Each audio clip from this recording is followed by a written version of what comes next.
We are recording. This is podcast number 1. Numero uno. Numero uno. The first. This is history, boys. All right. So we can welcome everybody to the official first IOTV podcast.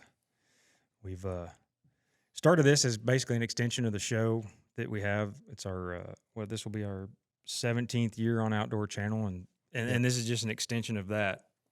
So welcome, everybody. We've got, to my right here is Callahan, to my left is Shane, and to my other left is Matt. These guys, and Dusty is not here. He's our 5th member. He's, what's he doing? He's got to get his fertilizer out. He's farming. Fertilizing Before the rain. alfalfa fields, I believe. That's right. So there will be any combination of us during these podcasts, but it will be us to some extent. One of us, probably never. 2 of us sometimes. 3 of us sometimes. 4, maybe 5. However life allows it. Yeah. So Probably rarely 4, 5, but maybe the 4 an occasional guest. 5 would be a lot of conversation back and Yeah, cutting that's- over each other, so it might be kind of tough. 3 with guest. Yes. Yeah, because 5 would be busy. Somebody's not going to talk very much. I got that. Good job, Matt. I got it. So Know your role. Right? Inside Outdoors TV started back in 2007. Originally, there were 4 of us, and Matt and Shane and myself were 3 of those 4. I've known Matt 1993. 1993. Shane, I don't know what the year was. It was still dark out. It was. We were like 12. Yeah. Dusty came on board. What did we figure that? 8 years, 10 years ago? Well, we went to Missouri. What year was that? That was on your hunt, Matt, wasn't it? Yeah. Yeah. 2009? 08, 09.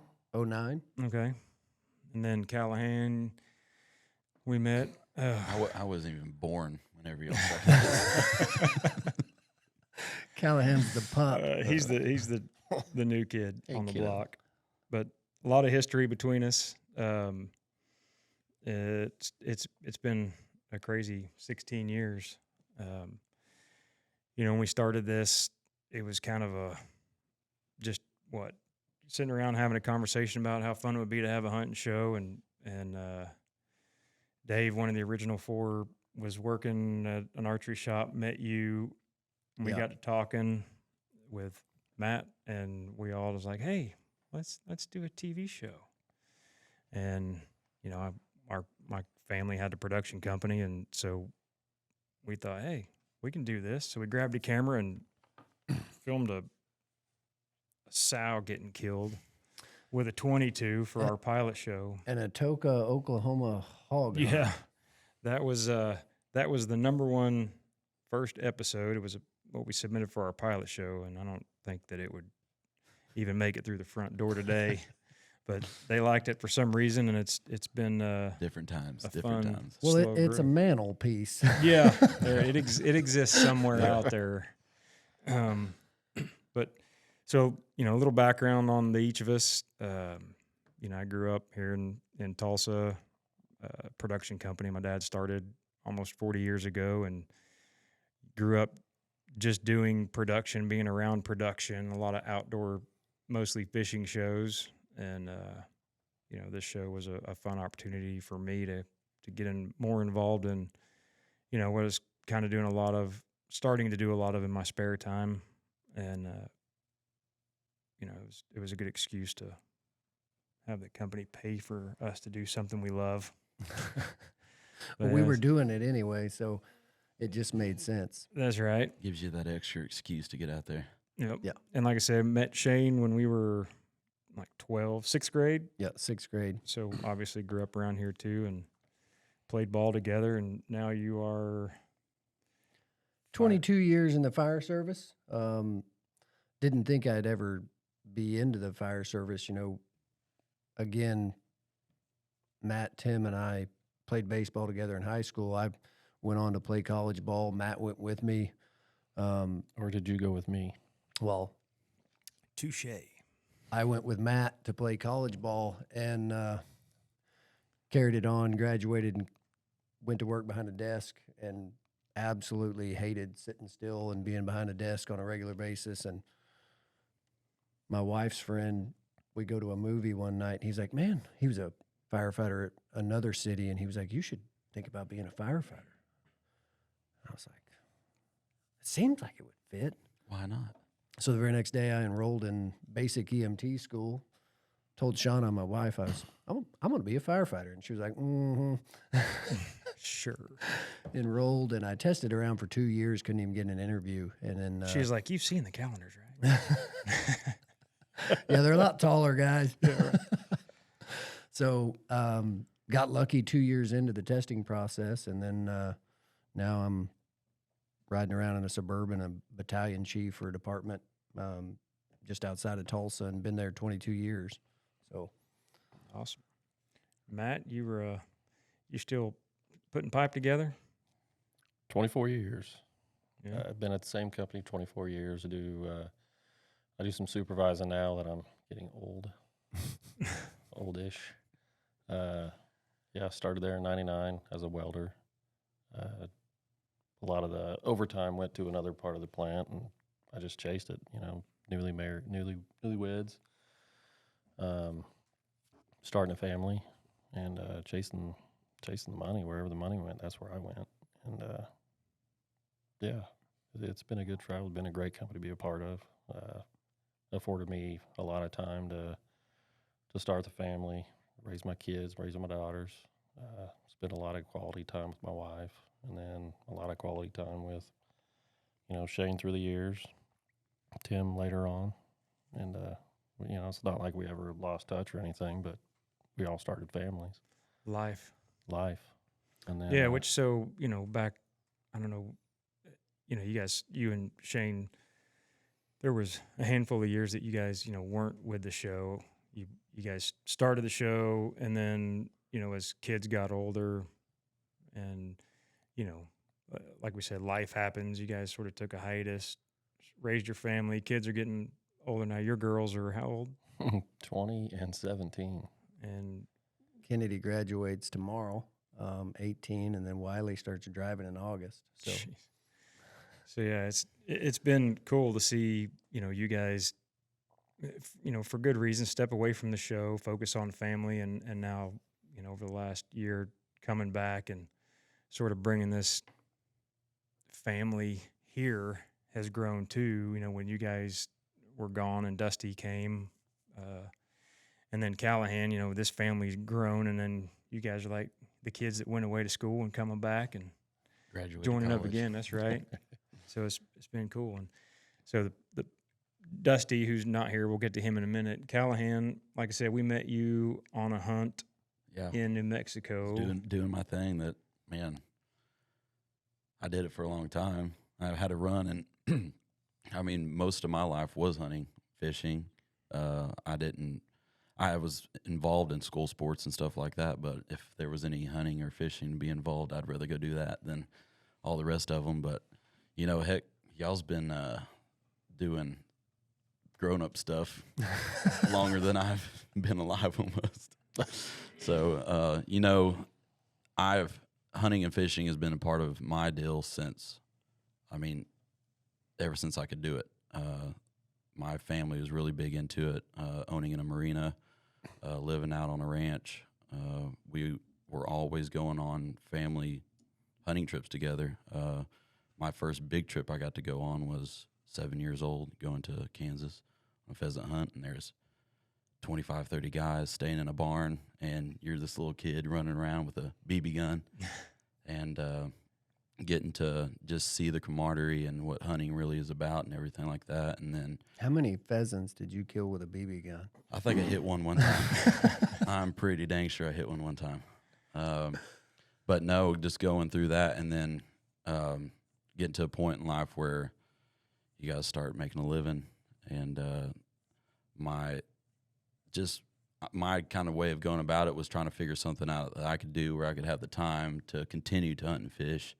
And that was heating and air. I got pushed into that, luckily, by my father. And worked out for me. I'm good at it. It allows me to have time to go do things, and that's kind of how I was pushed into going to New Mexico, where I met you guys, and I was guiding for an outfitter because some heating and air stuff didn't line out, and I was taking a break from it, and met you guys, luckily, on a hunt out there. I wasn't even hunting with the outfitter. I was just staying there for a night, and just because I was going on a hunt in Colorado, and then they're like, oh, well, these outdoor guys are in town. I was like, oh, really? Inside Outdoors. I was like, I don't know if I've ever heard of those guys. Well, But thank you for that. well, I'm just saying, like, what I didn't realize is I've been watching you guys since I was in diapers. You know, probably seen all you guys' face and didn't even realize it. And there was a lot of time where I didn't watch the Outdoor Channel. I was just hunting a lot, and then I was always chasing that passion though. And with social media and all that gaining, it formed into this other passion that, you know, it was something I desired to do. And then whenever y'all were there and it all clicked, it's been a phenomenal trip to be involved with you guys and be sitting right here right now. It's awesome. And for those who don't know, when you say you were after a career that you could still hunt and fish, you were literally studying in the blind for your contractor's I was. test while filming Tim. So you're Yep. how old were you when you started your company, Big River Heating? Big River Heat and Air was 2019. So you were 7? 7, I think. Yeah. It's about right. 25? 25, yeah. 25? Yeah. And that was, you know, for a 25-year-old to go through that process. That was for my contractor's test, so I could get my own company. Right. I mean, while I don't know what all the questions are in the studying, you know, that you had to study, You had to study. Because you had to. The fact that, you know, we spent, I know, at least 1 week from dark to dark. We were in the blind before sun up, and we didn't get out of the blind until dark, chasing that deer in Kansas, and you were filming, and there was a lot of time that we sat with nothing going on except you studying. Oh, we were talking in between there. We got close to that hunt. That was a lot of time in the blind. So It was cool. It was neat. You know, the hunt was awesome, but to see, you know, the commitment you had to your profession. I know for me personally, there's a lot of times where I've sat in the blind and tried to get work done, and but it was really cool to be just to be present and see you chasing that dream to make your, you know, what you wanted to do come to fruition was awesome. Yeah, and it's, you know, if you want it and you put time into it, you can get it. And it's just, for me, and I've been lucky enough to have people in my life that show me that, so super, super lucky for that. But you were, not to backtrack too far, but, you know, talking about you growing up and stuff, so your dad, he actually worked in wildlife, right? Oh, yeah, he was for Wildlife Services for Oklahoma. Okay. Yep. So you had that. Federal trapper is what he was. So Like, yeah. you had some good Oh, yeah. good role model teaching in the yeah, I outdoors had- there. And then we'll get to some of this here in a little bit, but your grandfather too, who was Yeah, I mean, he was one of the ones that was part of some of the first bass tournaments on Lake Eufaula with Jimmy Houston and Roland Martin, Bill Dance, all those guys. You know, were to hear those stories and like, oh, my Pawpaw did it. You know, I can do it. well, and hearing stories about some of the hunts he went on. Yeah. Oh, all just kinds packing into. still get to hear some new ones every once in a while from just family friends. When we gather around a fire, you hear some new hunting stories, and it's what you live for anymore right now. And we're creating our own right now. So that's to have a group like this that is passionate about it. Like we're gonna have some good stories to tell our kids one day. Absolutely. Yeah. Maybe not tell them all. Well, of them, my but- kids, because y'all's are already graduated college. Yeah. But Yeah. And Dusty, who we're talking about, who's not here. he's got a kiddo that's gonna hear some stories. Yeah. But did he grow up in Missouri? Is that where he's from? Right, his dad lives there. Yeah, Yeah. he's in Missouri. Yeah. So, and we met him like we're talking about on Matt's hunt. He was guiding for an outfitter there, and kind of like Callahan. There are people you meet in your lives who just right away that they're going to be They part just, of your life. They just fit. Yeah. Yeah. We left that hunt, and Matt and I, talked about it a good ways home. It's like, he was a good dude. Like, we should keep in contact with him. And, Hannah Montana. yeah. We'll let him tell that story. I've heard that, and I don't know if I've heard the full story on that. So when he's in here, we need to get that out. We'll go over that in the Yeah, future. that could be a future episode maybe by Oh, itself. But he was going to school, I guess at the time still. He's an ag major, works for Land O'Lakes on their ag side, working with huge farmers. And he works with the farmers who he sells to company who works with farmers that basically provide most of the food we eat, right? Right. Am I getting that right? Yeah, I think and that's right. when we say he's our, ag expert, Yeah. I mean he's literally consulting with and being called by some of the hugest farms around. Oh, the Yeah. money And- that he and talks those- about that they sell. I'm just like, do what? Yeah, so you got all these farmers out there who, they farm their own ground or they lease ground around them. They farm it, but what they do with it is they're contracted with these huge companies that they sell their grain and stuff to. So Dusty's working with those companies who then turn around and work with the farmers, and so he then by default works with the farmers on what they need for the dirt and their planting. But when you're planting food plots and you got a guy who, In the back pocket. Yeah. some of the biggest farms in the area also call him to find out how, what, when, where to plant. It's You listen to what he's got to say. he makes a pretty good food plot. Oh, yeah.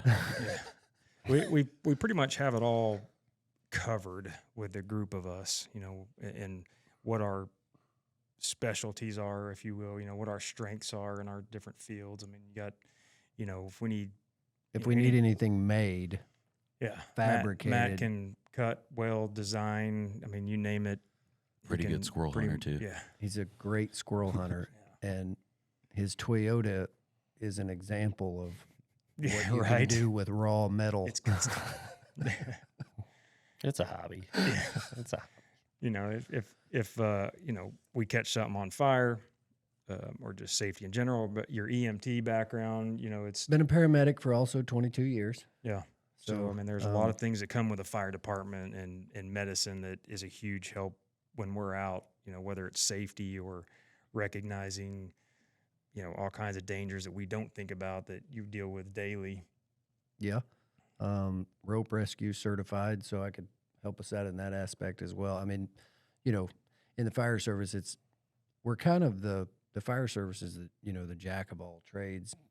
People ring the bell. They really don't care what their emergency is. They expect us to fix it. So we kind of have to learn I know some heating and air just because I've dealt with, customers, so to speak, and I know some plumbing. It's just something when they call, you fix it. Yeah. Callahan is, heat and air, but in that there's so much. Oh, I mean, I grew up with carpentry, Electricians. and troubleshooting, and it's just to have that skill to I mean, you can take that through life and really helps out in crunch time. Yeah. So that was one of the things, knowing that you were in heat and air and what that entails, because you were trying to explain it to me, like you have electricians and what they know, but when you get into heating air, you have to know most of that plus. Yeah, we have to know plumbing, electrical, carpentry, mechanical, and ignition with everything that moves, because heating air unit, go look at it. It's got plumbing hooked to it. It's got electrical hooked to it. It's got motors. It's got boards. And a lot of wires. It's got gas running into it So at if there's times. if It's there's got a water bomb- coming out of it at times. Yeah, if there's a bomb, I can fix it. And we've got, I've been out to your grandparents' place and in some of those barns, like it seems like they made everything. Yeah, it was every day after school. Go down there and we're building birdhouses or we're building a shop. I mean, it's just, or we're fixing a leak or we're doing electrical work or we're doing plumbing. So that's what really put me above a lot of people when it comes to doing heating and air and able to do those jobs, because it's, getting out of school and just going, oh, well, I know what that is, but what do I do with that? And to have that background really put me above. And I think that's why, you know, I have a successful company, and having that mentality to just keep pushing. You got to wake up every day and want it. And like we said, Dusty's our ag guy.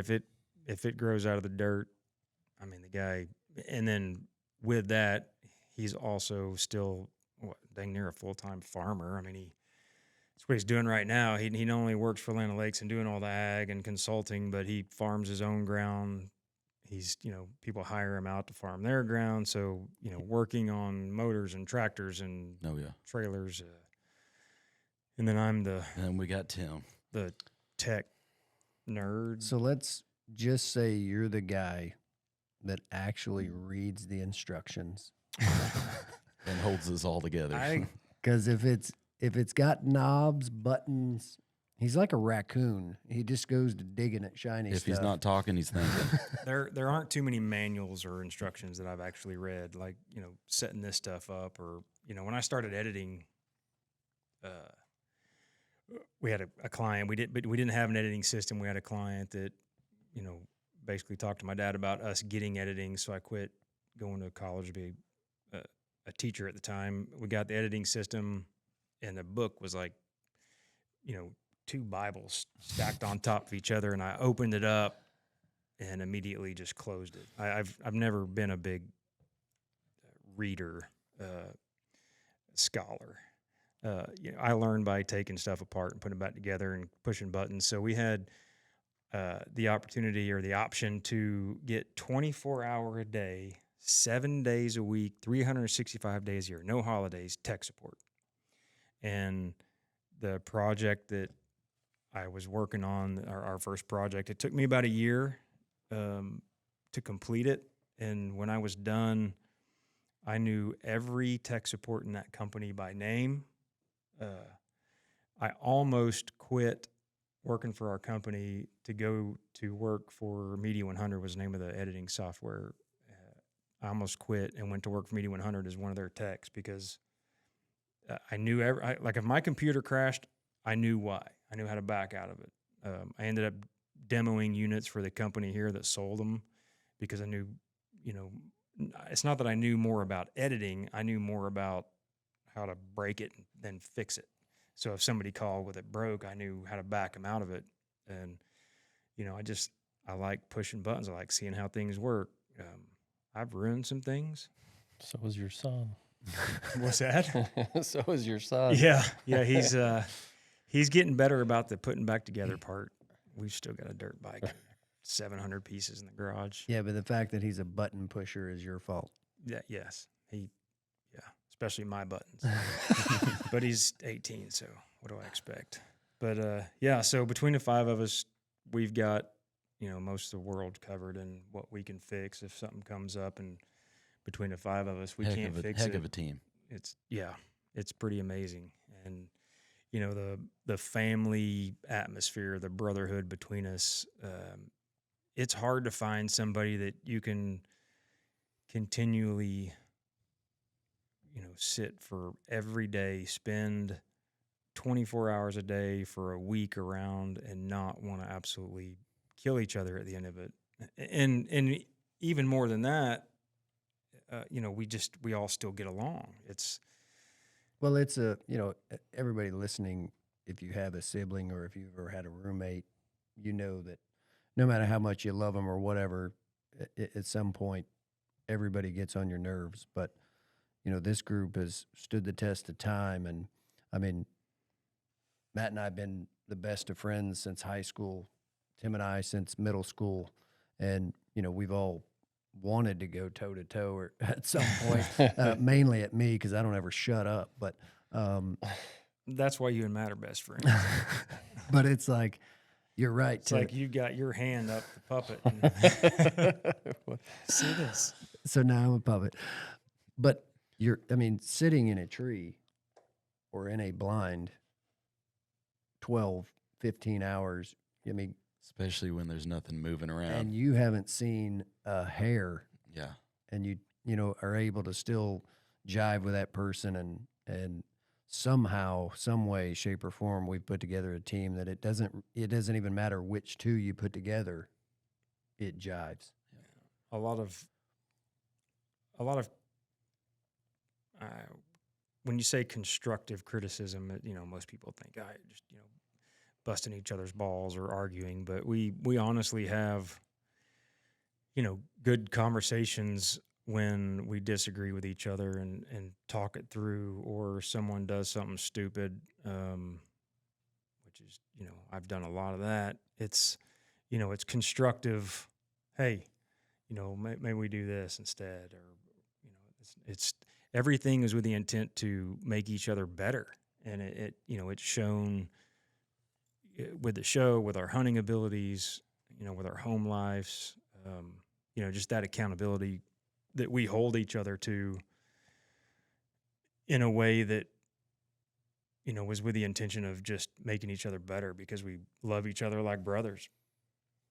Yeah, it's I think I don't remember what we were doing. It's just been a couple months ago. We were doing something, and we were all together, and at no point in time did anybody have the domineering, it's got to be my way or the highway mentality. And to have all five of us together and everybody's opinion was just bouncing back and forth, and it was everything was considered, and nobody was just like that's stupid or Well, sometimes it's just so stupid that it might just work. well, there was definitely some stupid stuff. There's no doubt about it. And as far as it was never pointed out that I was an idiot until probably I left. But Well, I mean, in Not to your hunting, face. there's so many variables, and to be able to come together and put up a plan and have different opinions about that plan and figure out which way it's going to work, and then dive into that plan, both having an opinion in it. I mean, that's huge. yeah, I mean, it's for everybody listening that's ever hunted, and it's like how many times you've been standing in the middle of the big woods, and you're like, what makes anything different than the next? What tree do I pick? And to have a team that we sit and talk and bounce each other, ideas off each other, and why we do stuff, what we're looking for. And when it comes together and it happens, you go, dang, that was yeah, and that's cool. they literally walk to the tree. Mhm. Yeah. It's been a lot of time spent with each other over the years. And so, just kind of as this is sort of a history, a beginning, if you will, the first introduction to everybody. One of the things I want to kind of go and, ask each one of us or each of us bring up is, if you had to think of what your favorite part of being on the show or with the show, to being a team member, being a part of this family, as a whole, what would you say your favorite part of it is, Matt? Being around guys that I love. I mean, just I miss being around my family when I'm off on trips, but being around you guys, I've had some of the best hunts and not seen a thing. Been garholed. You know who you are. But just the friendship, the brotherhood, the camaraderie. I mean, like we've been talking about, it's the experience, the love of the outdoors, the equal love of the outdoors between us all, the effort and the thoughts and the experience, and meeting new people. We've met so many good people out there, and I love being a part of it. I mean, the whole Anello family. I mean, you really think about some of the people that we've met and some of the friends we have now because of what we started in 2007. I mean, we've met some really, really good people over the years. Yeah, and I think the success and the longevity of this show really goes back to you and your family. I mean, your mom and dad are Salt some of of the the earth. best. I mean, some of the best. And the way that you're raising your kids, it shows in everything that you do. It was nice to have, it was nice to have them behind us and believe in us, and to have them basically step out on a limb and say, yeah, let's try it. Yeah, we didn't talk about that part. No, Uh, yeah, we'll get there, I'm sure. yeah. So Shane, what would you say would be your favorite part of, being a part of this? When as a whole? when we started it, I thought, first of all, it seemed ridiculous to be, on TV hunting. And you're like, is this for real? But, and I thought, because you think about the Bill Jordans and, the people that put this together, I mean, the icons of it, and you don't ever see yourself in that, same light or anything like that. But, at first I thought, going to be this out in front of the camera movie star, I get a chance. And I think more than anything, what I've grown to love about being on the show is, and it pushing the record button might be more nerve-wracking than pulling the trigger. And I know for you it is. You've talked about it for years and years, but the high you get from watching one of you be successful and at the same time laying down footage that man, I got it. I nailed it. It was in focus. It was, everything came together. And, as somebody who's running camera, to look down and see the nerves, see you guys react to what just happened. And, sometimes it's, the biggest bear you've ever seen in your life, or, to watch you shoot your biggest deer, to watch you shoot that deer in Kansas years ago that came into the decoy, and the shaky knees, I got to sit down moment. Yeah. And to be the one that was there, recording that and watching it happen. Everybody always says, boy, I wish I could have been a fly on the wall. And you kind of are. Yeah. And you get to see that go down. Big time. I mean, I think Matt nailed it on the head. I mean, I'm right there with you as far as being a part of this and being able to travel with you guys and make those memories with guys that are just as passionate as I am. And, another thing, you kind of touched on it, but being able to have it on film. I grew up listening to hunting stories. I mean, it was every family gathering when uncles got together, and there was always a new hunting story. But to be able to have our stories on there, that way my kids one day can watch them and be a part of that, and then we can go into depth about that hunt. I think that's just, it's spectacular. I mean, to be able to have any kind of film of my grandpa and dad, all their hunts, I would give anything for that. So, and there's a few out there, but to be able to have all of it and all of our adventures and stuff like that, that's sweet. It has been cool for Matt and Tim and I to have our kids grow up and be able to, Yeah. my son's friends are like, oh, your dad's on the Outdoor Channel.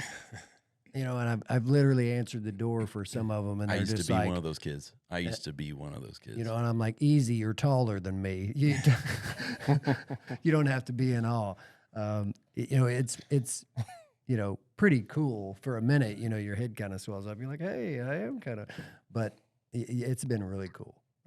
Well, and it's tough too. So to be able to go around and, have people that, nobody worships you or anything like that, but they're, the people that do things like that, they know how difficult it is and the time that's gone. And because, we got 13 episodes to make, and not every hunt's an episode. I wish it was. Yeah. Yeah. But it's tough. There's a lot of time missed. There's a lot of sacrifices.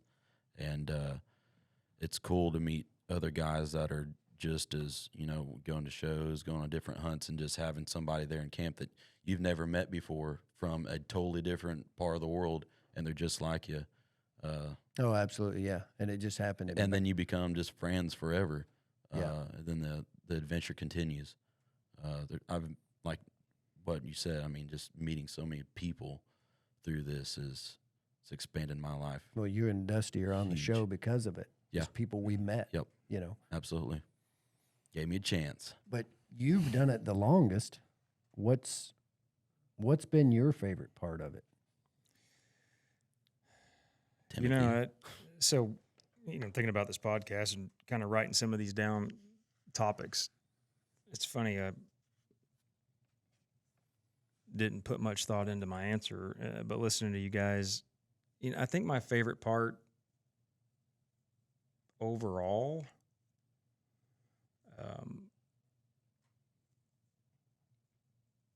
I guess, growing up in sports, like most of us here, it's to be able to find a profession. You're a firefighter, so you firefighters have that family core at work.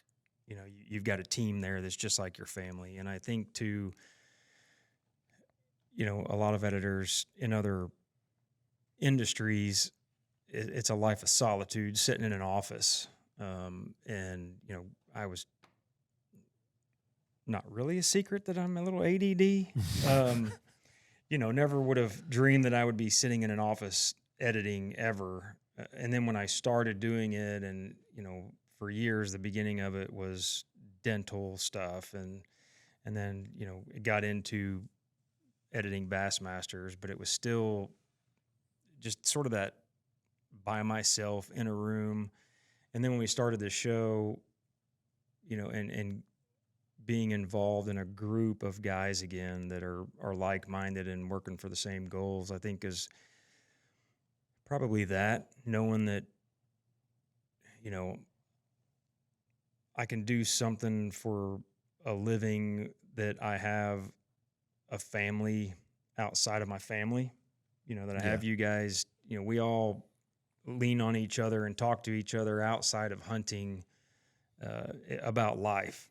And I think there's a lot of people who are robbed of that for whatever reason. They don't have that in their life. And I think my favorite part of it is just, having you guys, having this family, and it sort of leads into one of the other topics of, something we've learned being with the show that, we probably wouldn't have had we not been with the show. And for me, it's really easy because, I didn't start hunting until at some point late in high school. And, even then it was just a lot of bird hunting, and pretty much, I would say, and probably not giving myself enough credit, but 90%, if not more, of what I know about hunting, I learned from this group, these five guys. I knew so little about, especially big game hunting. I mean, by the time we started the show, I was, pretty involved in waterfowl and upland, but even then it's not like I had a real mentor.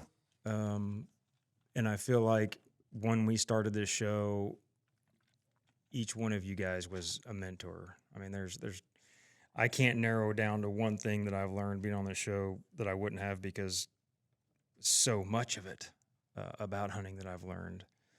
One of the things that really, to this day, still surprises me, you kind of hit on it, is, maybe because I didn't grow up hunting, and especially in the beginning, it made more sense. I don't know why it's still this way, but because you guys grew up hunting, you sort of understand the chance of shooting a deer, or especially a big deer, or whatever big game you're going after, a trophy animal, or being able to be in the presence of an animal that you get to shoot, isn't a given, right? It's something that you work for. It's not like it's just something that happens every day. Most guys go out hunting, and I would say probably don't see an animal that they're wanting to shoot. But I get so much more nervous that what I guess, that term buck fever, the shakes you get when an animal's coming in that you're getting ready to, draw back on. I don't get that when I'm in front of the camera until after the shot, and then it all sort of sets in and my knees get shaky, and I've never had that really set in prior to the kill. But if I'm running camera, I don't care if it's a squirrel coming in and it's a shooter and I know it's going to get shot, whether it's a doe. It's no different than if it's a doe or a giant buck. If I know that it's a shooter, It's go time. and I'm behind the camera, man, I immediately start getting the shakes. I get so pumped up. The adrenaline just is a rush. I got to let go of the camera a lot of times, trying to keep it in focus while I'm really not touching it. And like I said, I think it made more sense in the beginning just because I didn't know that, being successful on a hunt wasn't a rare thing. Now knowing that, I don't know why I get so worked up running camera, but it's funny. And I love it. I think the older we get, the more we do this, the more desire I have to be behind the camera filming you guys, just because of that rush. People talk about the addiction of hunting, and because of that, or rock climbing, that rush you get from doing it is what kind of keeps you coming back. And for me, I love it. And capturing, the success of you guys. Addiction. That's exactly right. Paul Bogart said it best. I think he was talking about being in front of the camera. Oh, okay. Yeah. But no, yeah, I mean, what do you think there's something or things that you've learned, whether it's hunting or whatever, being a part of the show that you wouldn't have, short of like how to run a camera and all that technical stuff? I mean, do you find things that you think you learned being a part of the show that you wouldn't have learned? Every time we go out, I mean, it's literally anytime I get to spend time with you guys that we're apart and doing different things. I know how to do a lot of things, but it's not that I'm doing them right or if there's an easier way. And, and I think the whole team is like that. We all listen to each other and bounce ideas off each other, and they might not know that. You don't, sometimes we say we don't know, but, to gain that knowledge and everything, being on this to go out, and I didn't know how to put a camera on a tree stand properly, and to, hang a set properly with a camera. It's hard work. Yeah. It's a lot different. I mean, and we'll get into that in one of the other podcasts about, what goes into the actual filming side of it. There's so much that's different doing this than if you're just going out, because most guys hunt by themselves. They don't have a group or a team or a camera guy. So, Well, and honestly, like if you go out and hunt by yourself with a camera, yeah, it's difficult, but it's a lot easier to be concealed.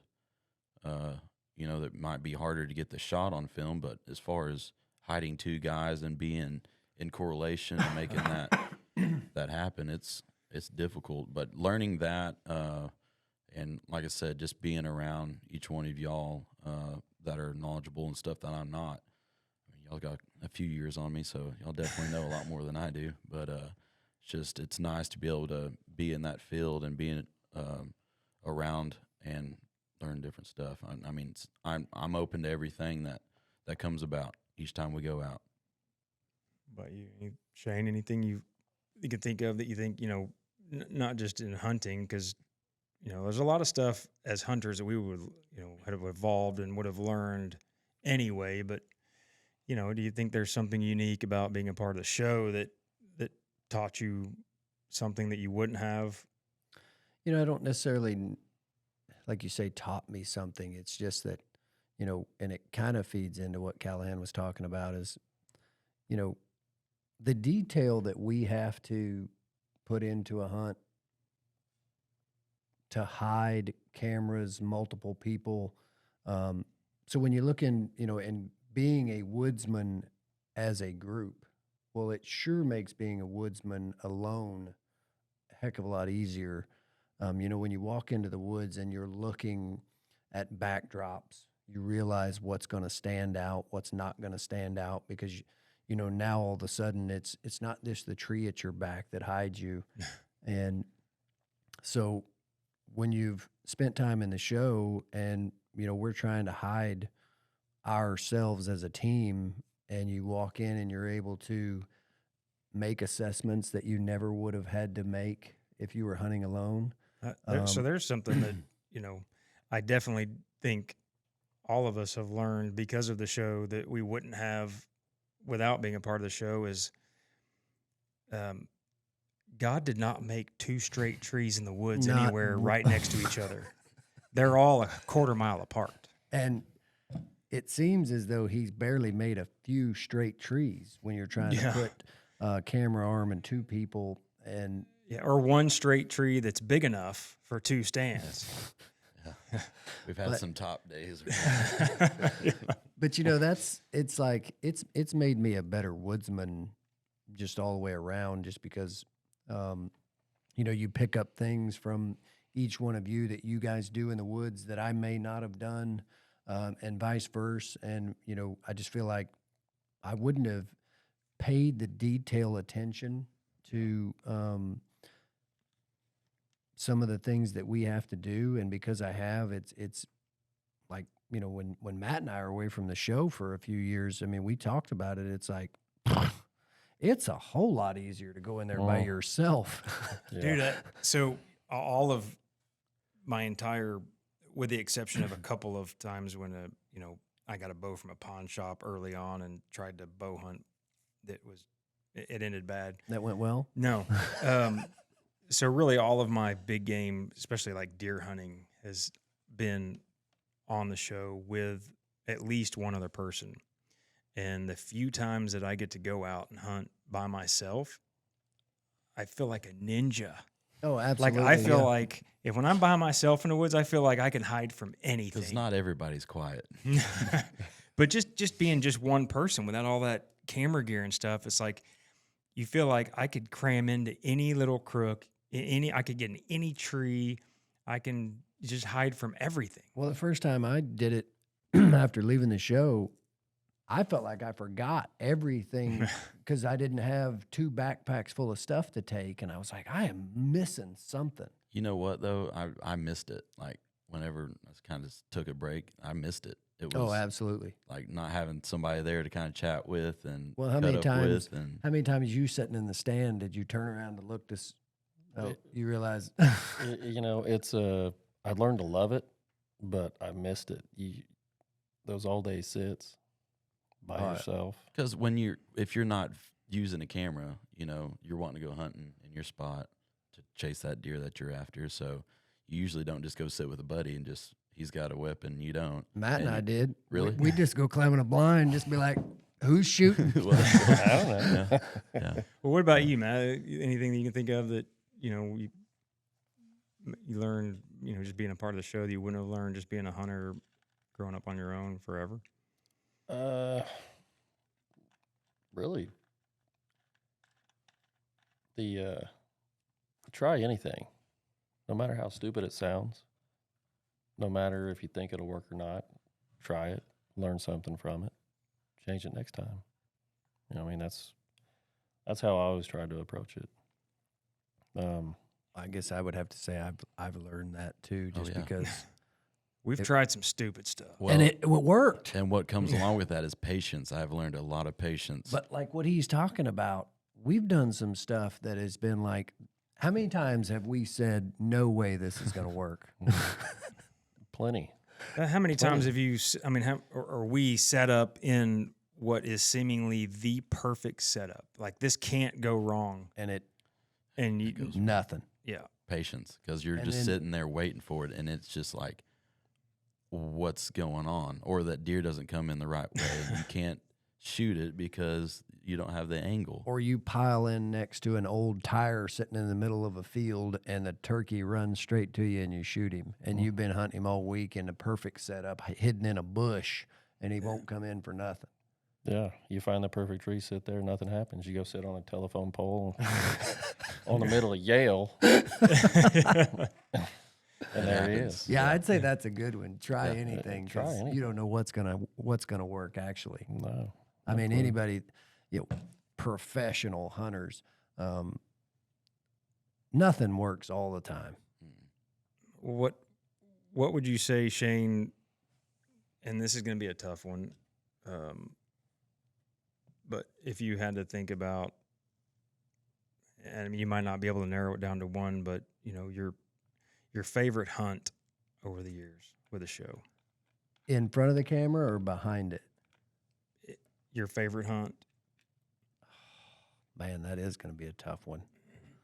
I mean, I've got a couple that, that just absolutely stick out to me. The one I referenced earlier when I filmed Matt in Kansas, we didn't kill the biggest deer in the woods, but the way that came together, we were kind of guinea pigging that place, if you remember. And we went out there and Matt and I, again, try anything. We took a paper towel and pinned it to the to the back of the decoy, and we cut slits in it so the wind would make the tail flutter. And So back up. The decoy didn't have a tail. the decoy, so the place where the deer were moving, where we were set up, because Is this the decoy that you accused me of not putting the leg back in there? It only had 3 legs, and you cussed me up and down because. it is exactly that decoy. Okay. So it didn't have a tail, and you wanted some movement, so you took a paper towel. Yeah, so we're like, how can we get these deer to pay attention? So Matt's like, man, we got to add some movement.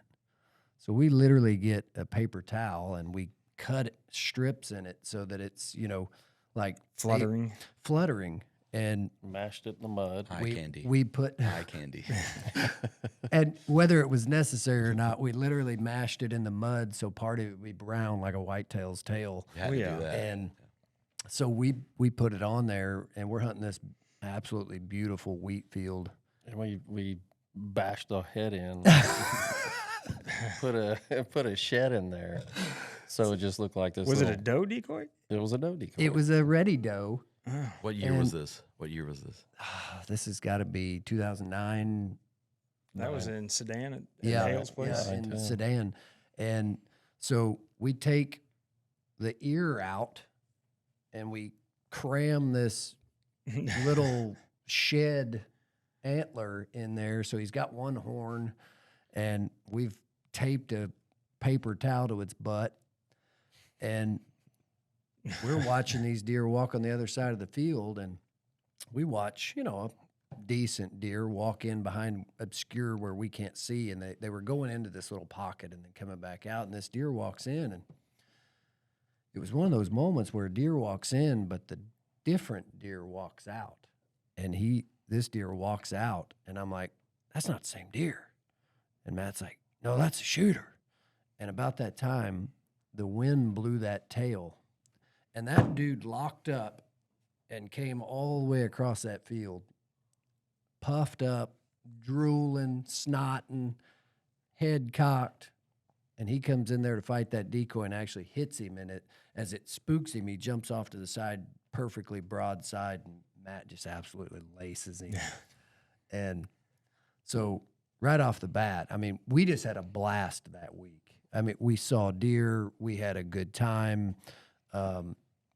We were out there just trying to make it happen. And again, it was, can you believe we're getting to do this type of situation? Because we were new. And then probably after that, being in front of the camera, when we went to New Mexico, and I didn't know I was going to be elk hunting. And, if you haven't seen the episode, I had no idea. I was going to film Tim, and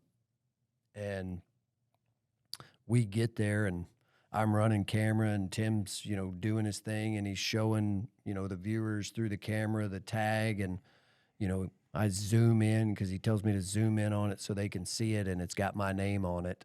And I'm just like locked up. I was like, what's going on? And no, never. They told me, hey, bring your bow. We might be able to get you a bear tag.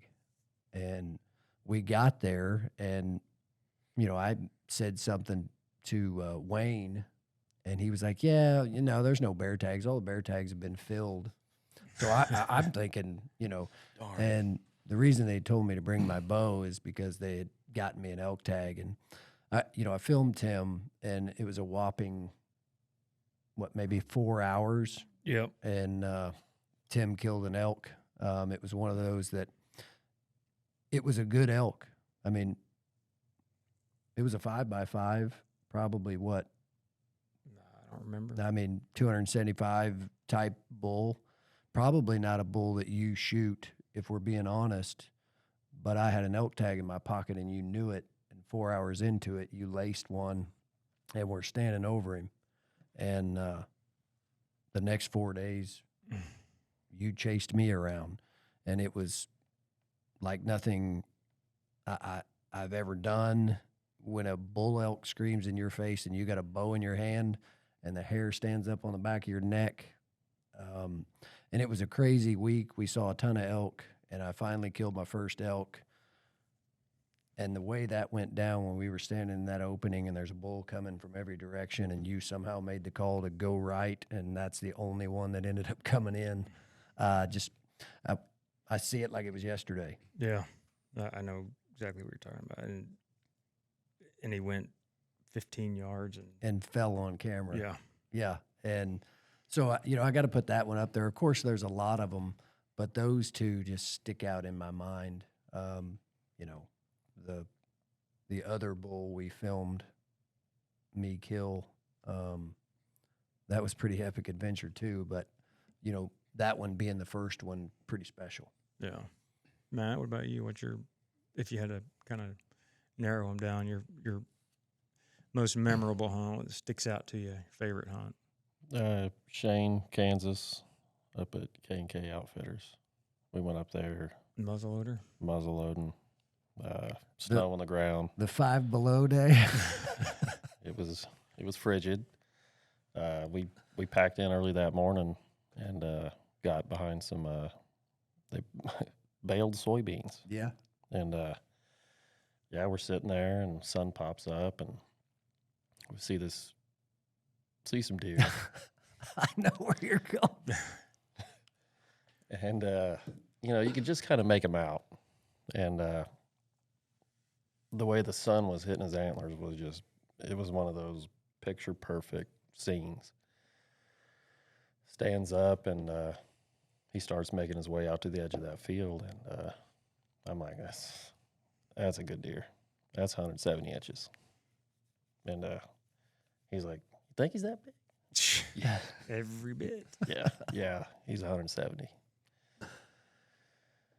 Deer comes out, kind of walks this tree line a little bit, and I don't know. Here, a couple minutes later, he's like, he might be a 150. No, he's a 170 all day. And then deer turns around, and he's 200 yards with a muzzleloader that's sighted in at 200 yards. And this was back when muzzleloaders weren't, really known for shooting that far. They weren't super consistent that far. It was just starting to happen. It was that Thompson Center movement where they were really putting some distance on them. But, was that back like 83 somewhere? I think it was 09. Yeah, we were up there, and by the end of it, and he let this deer walk. And by the end of it, he was a 130-inch deer. I had talked that deer down. I don't know why. I was just like, I don't want to, mainly because the outfitter, they kill K&K. They kill some absolute giants. And, there is as professional an outfit as you're going to be. And I didn't want to make a mistake. So I had been like, man, I just kept talking him down in inches. Yeah. The whole time he's out in the field? Yeah.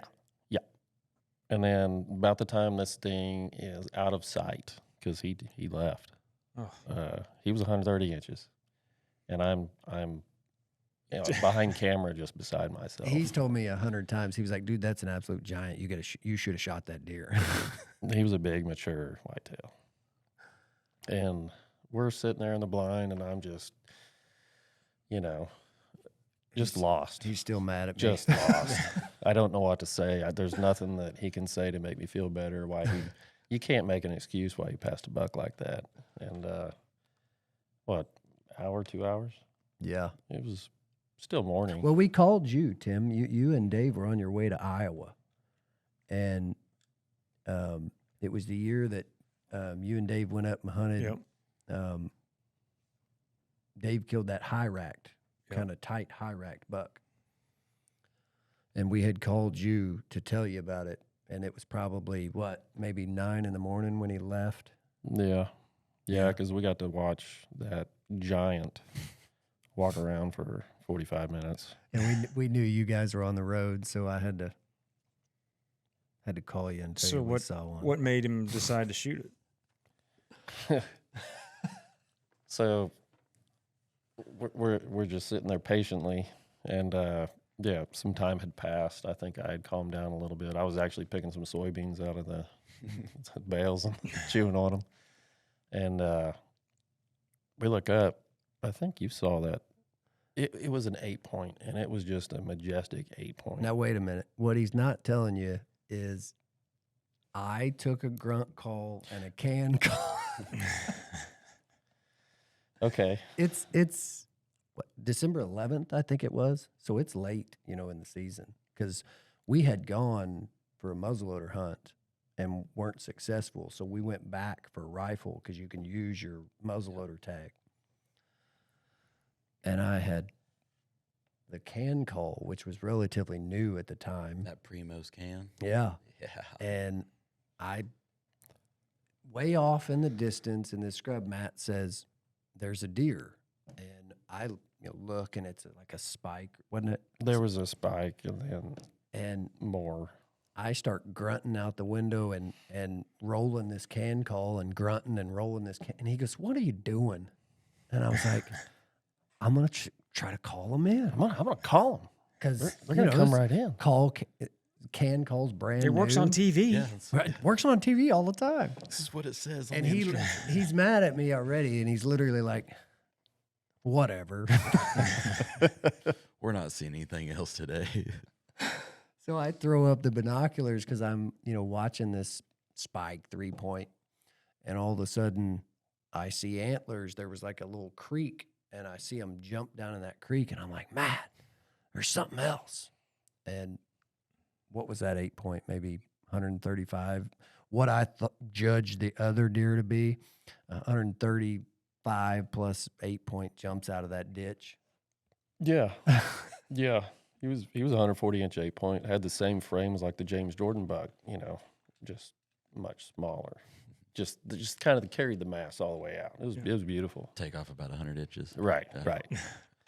right. So, yeah, I'm rolling at this point, going, this guy's still an idiot. And that big boy comes back, and he's standing right behind that 8-point, and he compares them, and he's just like, what? That's when I knew how big he was, because he could have ate that 8-point, and I was like, "Oh, he is 170 inches, Matt." And he was like, "Oh." So how far is this deer? He's 200 yards, broadside. Yeah. He puts it up there, lets one go, and you could see the fat on this deer just shake. Nailed him. I missed. Oh my God, I missed that deer. Oh, he talked himself into he airmailed this 50 cal just beside himself, and I'm talking him off a ledge. I mean, was there no percussion coming back after you slap one at 200 yards? Man, there was so much smoke, because it was like 5 below zero. And when I fired that muzzleloader, to me, I couldn't see anything. Yeah, your ears don't work for a little bit after No. a shot. And, well, he took off running, and the way I was watching him run, it just didn't seem like I smoked him, or anything. and I'm also trying to see through the fog. And yeah, I just went to the negative Nancy, and I was just like, oh, I totally missed him. I can't believe I missed that deer. Yeah, Kendall came, picked us up, went Yeah. back to the lodge, looked at the film. I think we figured out that you had drilled it, Yeah. went back, found blood, and it was maybe 75 yards piled up. Got some great picks. What did he score? 170. Well, that's not actually true. He scored 169 and 5/8. Call him 170. I'm gonna have Matt out there with me Yeah. this year. What about you, Callahan? What do you, Dude, that's a very difficult question. Probably, I would say elk hunting with Tim and Ello is my favorite hunt. All of them. Oh, I mean, just like some of them have ended better than others. my very first trip with you, I get a text message from Dusty. He's like, "Hey, Tim's gonna be calling you," and I'm like, "Oh, what?" So I'm just expecting this call from Tim and Ella. I've met him before, but really didn't know a whole bunch about him, and just know we can have fun together. And he calls me up and it's like, "Hey, we kind of need somebody to run camera. We got to hunt in Utah. Are you have time for that?" And I'm like, "Uh-huh." I forgot that was your first time. Was Yeah. that the first one, the That was Utah? the very first one, because I was like, I don't know how to really run camera, but I can figure it out. He's like, "Yeah, we got a 17-hour drive. We'll go through it." And like literally driving up, the last couple hours we went through the camera. I forgot that was your first hunt filming. Yeah. I was, can't believe yeah. you learned how to run camera in 17 hours because I'm still having trouble. Well, And that's the thing. We didn't even do anything except for talking like just about everything on the way up there. And then we get almost there, and he's like, "Oh, we got to start filming," and like pulls these cameras out, and I'm like, "Okay." So we pull up there to the ranch for what outfit R&K. R&K, yeah, R&K Outfitters in Utah, and pull up to meet the guy, and it's the first time I'm just letting her rip, and man, I just kind of had a knack for it, I guess, and it went really well, and we hunted. Well, the good news is you had 5 days to We did practice running camera because running we up didn't a see mountain, and it was tough. It was hot. I was just like, man, I really want him to freaking shoot an elk. So like my first one, I can actually like show him what I can do. And sure enough, on that 5th day, that bull come out and screamed, and he had a rifle and his bow because Utah you can use either. right. And he comes out, and then he goes back in, and our guide Derek was like, "We're going after him. We call that the jungle." He's like, "We're getting your bow because it's going to be close." And I'm like, "Oh yeah." So I just was like, "We're making this happen. We're going to do it." And I like let my guide mentality kind of get in there, and dude, we went in there after that, and it was very difficult to tell where that bull was coming from and if he was staying, if he was moving. And finally, like, we're just sitting there like trying to figure out, and I'm like, "Let's go. We're going now." And like I just pushed up, and I kept pushing him. And I was like, "I hope this happens so bad." And we get to a point where I'm just over his shoulder, and we get in this cut timber lane, like the only thing is, and our badass guide's behind us, raking a tree, calling, and I just see horn tips come over. Is that when he come over the hill? Yeah, and I'm yeah. like, and I'm just like, "Oh my gosh, this is happening right now." And he asks, "Is it a shooter?" And I'm like, "Yeah. I don't care if this thing's a spike. You're shooting this thing." And it comes up, and it's a freaking awesome bull, and it just keeps coming. He's like, "Is it going to turn?" And I'm like, "Yeah, it's going to turn." And I don't know if it's going to turn. We're going to get close to it, and you got a bow, so shoot it. And it's perfect. He's drawn back. It's coming. He doesn't know we're there. And the thing comes in, and I mean, what was it, like 7 steps? Yeah. Where he just kind of goes off the Yeah, I was trail. going to say, what, we like 3 yards from him when puts his head down and is just going, and he just rips him and runs 15 yards and just was like, "What was that?" And lays over and dies. And I'm just like, was the red button pushed? It was blinking. Well, I was just like, there I've was so much trauma I've in that seen the experience. footage, so I know you pushed the button. Gosh dang. And after that, when we got back and everything, he kind of told me, he was like, "Dude, that was good stuff." And I just knew from then on, I was like, I got it. We're going to do some awesome stuff. And I think, what was it, like 3 years later, I got that 6A tag. Yeah. And we hiked 725 miles Is on this- foot and packed in camp and Yeah, everything. yeah, but you had a horse, right? At one point, at some point, We tried. on like the third time we go in, and then I lose it, and then we find it again. That was What day did you find it? when we went and On got the it. way out. We went and got it on like You mean the third day. to find when we found a horse we could use to pack in the last, or Yeah. when he got lost? No, did we when he find- got lost. Oh, we found him on the way out. Yeah. He was sitting at the where it goes from wilderness to. Like literally just like after this is after like 4 trips out with gear and everything on our backs. And the last trip out, he's just sitting there at the gate, just like, "What's up?" Because I'd seen horse tracks, and I was like, "That's him." Because there's a bunch of outfitters going through, but I was like, Right. That's him. That's Apache. That's what his name was, Apache." And I was like, "You dirty dog." Because I had found a dead bull, and I knew, because I missed a giant twice. I don't want to talk about it, but we had went to this other side, and We're on a podcast to talk about it. PTSD. yeah, I'm not there just yet. Yeah, We'll okay. get there. We'll do get that in there. another episode. I need to kill one first before I can really get through that trauma. Yeah. But no, we ended up finding one that I don't know if somebody killed it in archery season. It was fairly. I mean, there was a little bit of meat left on it, but it was enough where I was like, I got an elk tag. I'm tagging that one. I'm bringing something out. So I saddled the horse up, rode it like 4 miles to go get this thing. And it's, I mean, middle of the day. Tim staying back at camp, going by myself. I was like, I'll cut this thing off, put it in my pack, head out, be back, and we'll, start cooking up camp. So tie the horse up by the reins like an idiot. And which he was fine. I thought he was all good and everything. And I get over there, and every 5 minutes I look up, see, is he still there? And he's still there. About the 5th time I look up, and I got it in the pack, almost done. I look up, and he's gone. I'm just like, oh no. And it's like starting to get dark, and I'm just like, this ain't good. But he's out in this meadow just eating grass, and I'm like, how am I going to do this? So I had some crackers or something in my pocket, and I was like, We'd been giving giving him feeding a cracker yeah, every now and then because Yeah. we felt bad Yeah. for. because we were just letting him eat grass and everything, which plenty of grass up there on top of the mountain. But so I had those crackers, and I'm like, he'll come to crackers. We know this.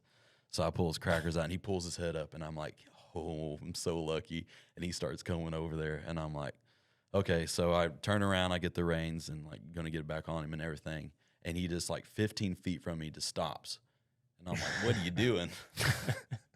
I got crackers. So I thought, like, throw one on the ground, and he like goes to get it, and he just stops and just hauls ass as fast as he can. This is a trap. Gone. And I was just like, oh my gosh, this is terrible. We're in the middle of wilderness, giant mountain. I just lost this dude's horse. The outfitter we've used for so many years. Like, I've spent so much time. I just lost his horse. And I'm like, how am I going to break this to him? Because this thing's gone. And I just see him run off into the distance. And I'm like, okay. Well, he went to this corner, and I knew, like, there's so much deadfall. I was like, I can corner him and maybe try again. So I get my pack and everything, and I'm, like, running across this meadow to get to this other side, get him cornered and everything, and it ain't happening. He just hauls ass the other way. I'm just like, and before I kill this thing, I'm just going to walk back to camp, and hopefully he comes back, because I've heard stories of my pawpaw and that happen, and they usually come back to camp, or they'll go back to the truck. So I'm like, I really hope this happens. So we go back, and don't lose your horse on top of a mountain. Do not do it. So I go back, get to camp and everything, tell Tim, and he's just like, oh my gosh. And I was like, well, we'll put crackers out, and we'll see if he comes. So we wake up the next morning, crackers are gone. Horse is not there. There's hoof prints. I'm like, he's coming. So like, he's still here somewhere. So we like, as we continue our journey, we're asking outfitters that are coming out and everything if they've seen the horse, everything. We go on this big hunt for him and everything, trying to find him, and just no luck. So we're like, well, we got to pack camp. So we pack camp up. we start heading out, and I mean, it takes like 3 trips with the stuff that we have. So like the 3rd trip, we actually got a guy to help us because we were 2 so guys wore came out. up on horses So and wore rode out. around and looked for him and couldn't Yeah, find him. yeah. Like had a bunch of people looking for him, couldn't find him, and the 3rd trip out, that sucker's standing at the fence. Go put freaking the bridle on him and put him in the trailer and take him back. The horse acted like nothing ever happened. I was just like, It you didn't for him. dog. He You had a great dog. time. He knew that was the last one. He was probably sitting off in the trees, just like, I'm waiting. But Well- yeah. What about you, Tim? Yeah, nobody has Favorite. more you've got more hunts on the show than all 3 of us probably combined. Good luck picking your favorite. It's funny that each of you, of your kind of listed 2 hunts, one of each of those was filming somebody else. I think the same thing. It's really hard to narrow down one specific hunt because for different reasons, each hunt brings something special to you. But this is one that I did think about when I was writing it, and because of that, I mean, as I tried to go through in my head, it was like every one that came up was, a hunt with one of you guys, filming one of you guys. Shane, was your elk hunt, surprising you with a tag. Just we all we've talked about it a lot of times, filming that first time hunter, because the joy and everything is fun and happy because it's our first hunt. And, that even though you were a seasoned hunter, that, surprising you with that tag and then the way it turned out, killing your bull, it was just freaking awesome to be a part of that. Matt, I think, was probably, your, what was a buck you killed? It was, we had just got set up in the tree and turned. Was that Missouri? It was Missouri. Missouri. We just got set up in the tree. It was early on in the show, and we climbed up in the tree. I don't think we'd seen anything for a few days, and just tried a new spot, right? The crops were still standing. Yeah. And So we, Rob Yeah. was like, hey, they just cut this field. Let's go check it out. And we had just hung that set, climbed up. You're still getting situated. My bow, I think, is still hanging, and I'm trying to get the mic on. yeah. And, I'm doing this and see this, and I'm like, Yeah, I feel something tapping me on the back, and I'm like, what? And he's like, so the footage picks up, the camera turns on, and it's pointing the opposite direction. And, I swing it around, and there's Matt and this buck walking, I mean, just perfect. He had just enough time to get his bow set, his arrow on, and draw back, and just smokes this great buck. Yeah, that was a great shot. That was Oh, drilled him. It was, that's that's what I do, right? like one of the things that stands out that I remember forever was that pop when you hit him in the perfect place. That oh yeah, absolutely. And that one was like laced. yeah, and then No doubter. Callahan, I didn't shoot anything. You missed that elk, but that hunt you were just talking about, that pack-in hunt. We learned a lot about each other on that. Oh yeah, I mean it was my first. Was that your first pack-in, like full? Yeah. That's an experience by itself. Just, for the first time going in, carrying stuff. We didn't have a horse till the last trip of the second day, but to pack everything in and then for so many reasons. One, just learning so much then about being in the wilderness and how to make things work with what you have. But we said after that on the way home, we were like, we don't want to do it any other way. Yeah. That was just to push yourself that hard was, even though we didn't kill anything, we were still successful. Oh yeah. And then to be a part of, that the friend of your grandpa's killing that elk. Yeah, I mean, that's a big that was success in insane. itself. I mean, to be able to be a part of that and have that, like I touched on earlier, to have that on permanent documentation. Yeah. I can pull that anytime, and that's awesome. That was really cool. It, kind of long story short, it was was it three or four of those guys that they had Yeah, horses. 3 were hunting, and then one was his boy that was just there That with was who him. you were going to go up to hunt with, and when you Mhm. had the tag, and I asked if I could just tag along to film it. I told you, look, Yeah. if we get split up, whatever, because you had bought the tag, this was your hunt you were going on, and I just wanted to come along and film it, and hopefully make an episode. And so we had been there for a couple of days. The older guys showed up, and Jack's how was he?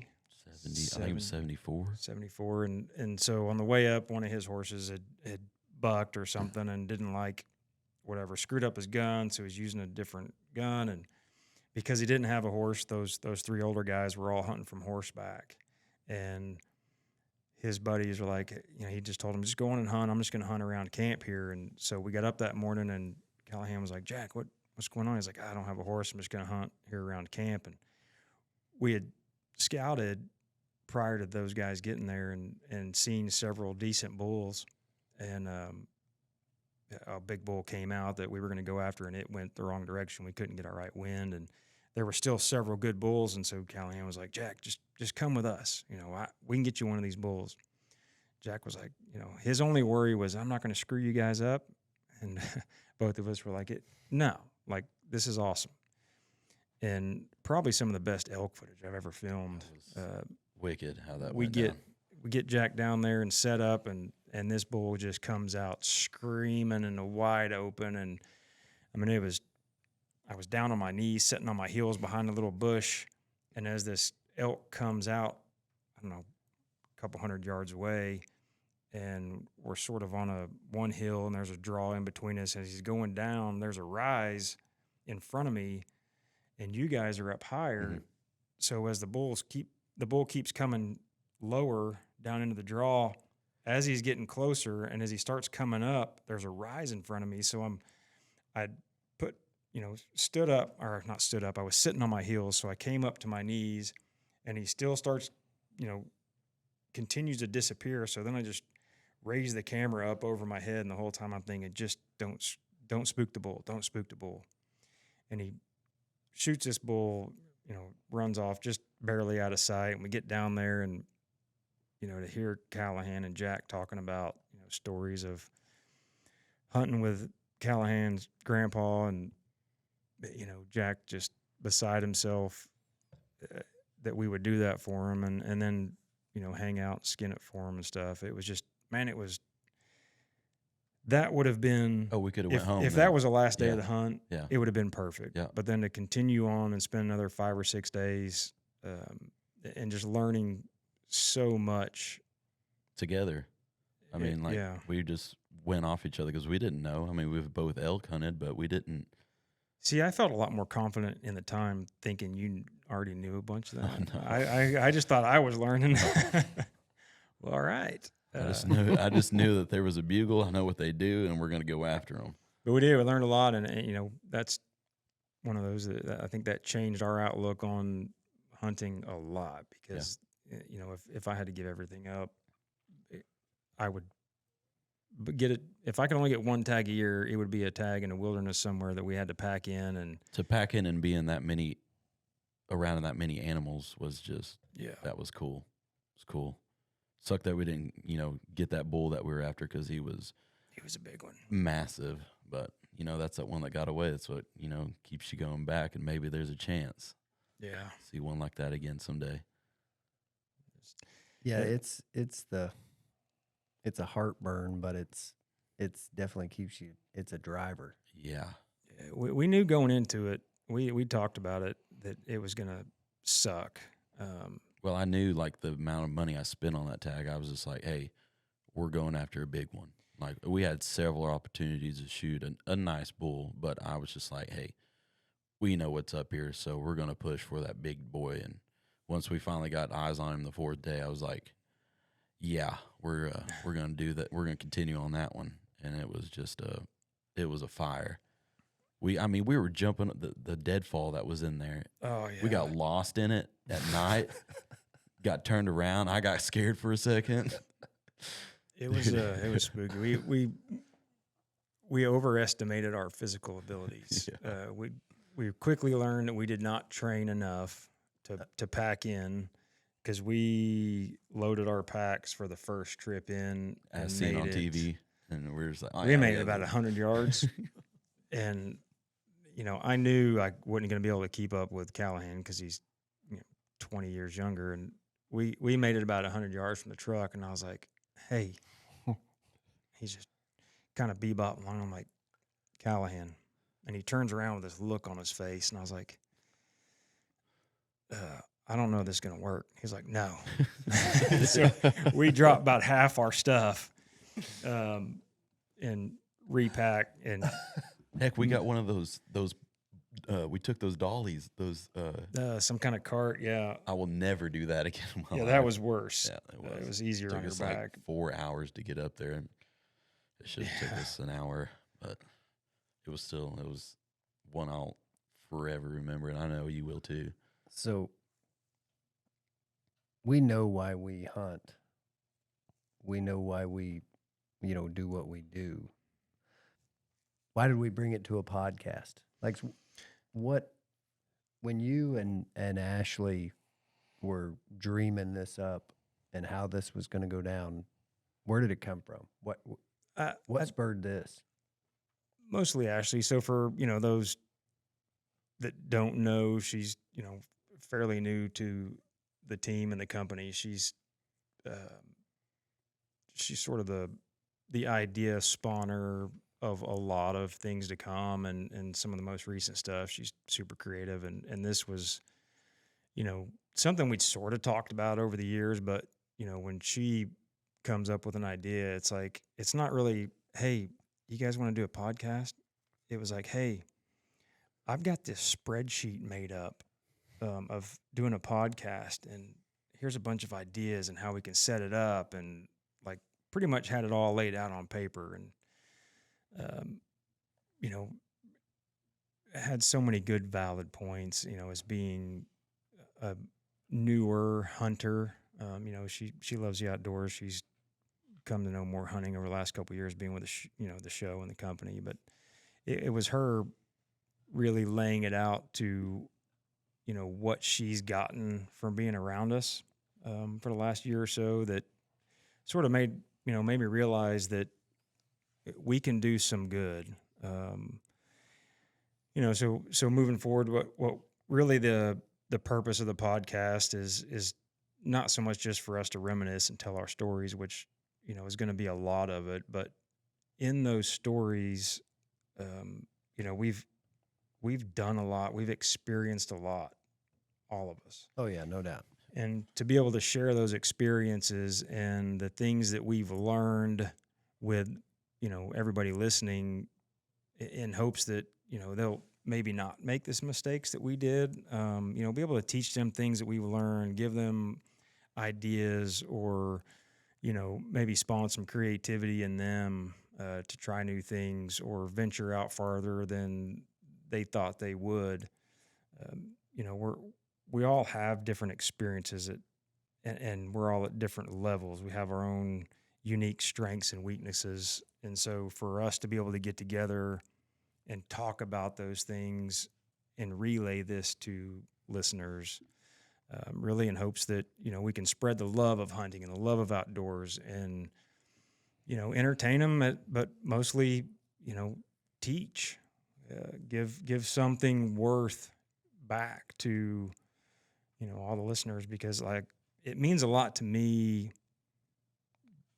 thinking about all of what I've learned from you guys and from, the hunting industry for the most part is full of so many great people that are so willing to help and answer questions. And I've been super fortunate to, be able to ask questions about things to you guys and not feel stupid. We're constantly learning. We're constantly realizing when we think we've got it figured out that we don't. And we're in a fortunate situation to be able to do this for a living and hunt more than most people, therefore learning more. And to be able to pass that on, I think is huge, and really that would be, I guess, the reason why, to give back.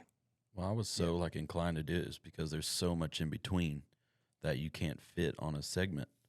Yeah. I mean, that's mean what your whole thing like was just in about. But just You mean like in an episode? yeah, Yeah. I mean, and another thing, to keep people updated on everything about Inside Outdoors TV. We'll start doing podcasts of each episode. After we produce an episode and get it to the network, we'll sit down and sort of discuss it more at length, because you got, a week-long hunt or better that you got to sum up in 20 minutes Yeah. on the network. We'll kind of pick through those hunts, explain more, maybe, since it's going to be on YouTube and Rumble and some other areas that, that are going to show the video. what areas is this going to be on? Like what platforms? There's so many, and we're going to try to keep up with all and continue to grow with all the different platforms that. We know YouTube is going to be provide on podcast. Apple. It's going to be on the Spotify, Rumble, and several others. But those are, popular ones I know. Yeah, it'll be, if you're listening to this, it's also, you'll be able to watch the video right out of the gate on YouTube, Rumble. I think you were saying there's one of the that used to be just an audio podcast that's now, is it Spotify? Spotify, yeah. That also has video. Yeah, I don't know how that works or if we'll be able to get that, but Yeah, and I there's think we'll have to possibility. figure it out Yeah. as we go. Oh, yeah. Where it ends up, is hopefully everywhere that we can get it. But I think, when you guys originally dreamed this up, it was a YouTube type of idea and throw something audio out there, but maybe we'll surprise ourselves and see where it ends up. And we can reach a whole lot more people this way too that may not have the time to watch TV, but driving down the road, they can turn on a podcast and they're like, oh, maybe these guys aren't too bad. Might gain a few more there. Or just, we're here to entertain. That's why we're doing, majority of this is to entertain people and, bring them into our lifestyle. So, this is a form of entertainment to where we can get out there and, like Tim said, give them pointers, what not to do, because we've done it, and just, hit a few more points that maybe they didn't know about. Spread Yeah. the love, spread the Yeah. knowledge. I think it's another one of those pinch me type of moments as well, because, we all listen to podcasts and, whether it's, I never thought I'd be a part of one, honestly. Obviously the biggest thing out there, and, everybody listens to Joe Rogan but, in the hunting industry, Love you, Joe. the Meat Eater podcasts and to be here and doing it. And, it's like, They had to start somewhere. well, I don't want to tell, Matt and Tim and I's age, but,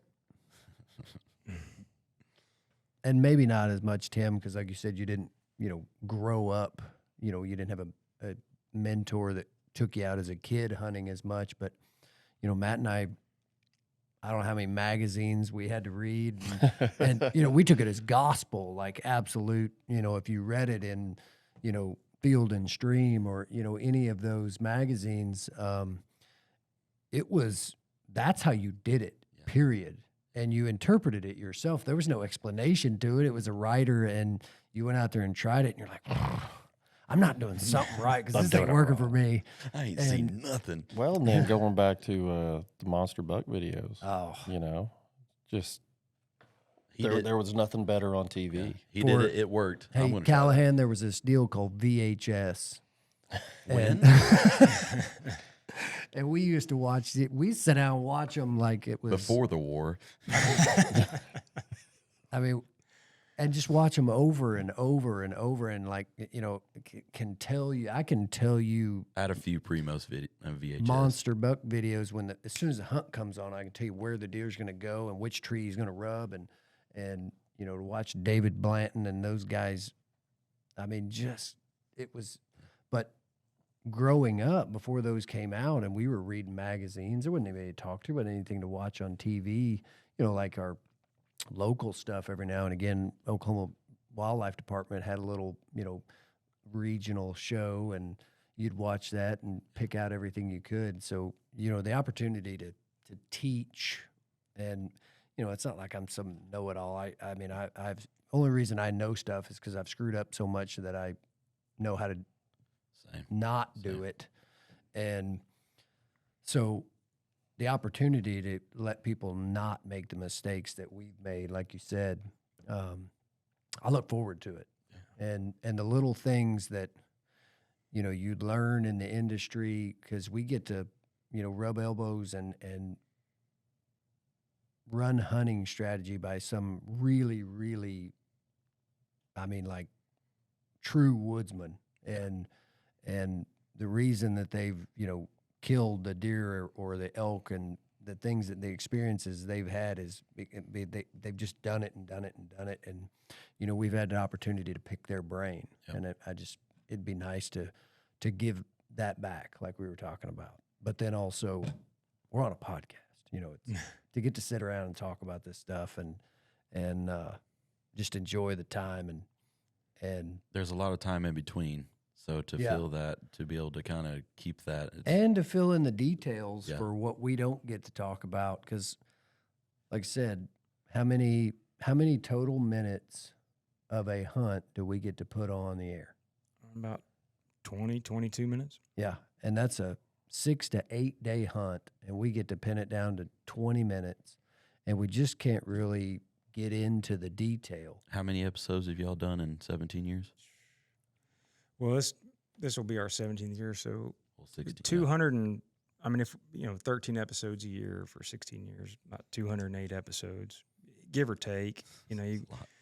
there are some years where, especially like when COVID hit and we couldn't travel as much, you know, we were shy a couple episodes there. But yeah, I mean, let's say a little over 200 episodes. Well, you know, doing that with 2 guys and now we have 5, there's going to be a lot of hunts, A lot of stories. a lot of stories. Well, yeah, and you've done 200 episodes that aired. Yeah. How many have you done? Right, that- right. that, you know, we went out there and twiddled our thumbs for 6 days. Yeah. So, I mean, I think it's awesome. It's a great opportunity to get to expand on what we do and you know, kind of let people, you know, behind the curtain and a little bit more of Be more part of it. Yeah. who we are and you know, just truly get down to the grassroots of it. Well, I can honestly say, you know, I appreciate you guys being, you know, a part of this team and, you know, part of my extended family. And I look forward to, you know, this extra chapter, this new endeavor, and hope the listeners, you know, over the next however many years get something out of this and love it and appreciate it and, you know, either get into the outdoors or become better outdoorsmen because of this. It would be our goal. So Yeah. I appreciate it, guys. Yep, Yeah. Really do. absolutely. Thank Appreciate brother. you making that phone call. I gotta get inside, outdoors hunting big game. I come alive before opening day. It's a twisted addiction that calls my name.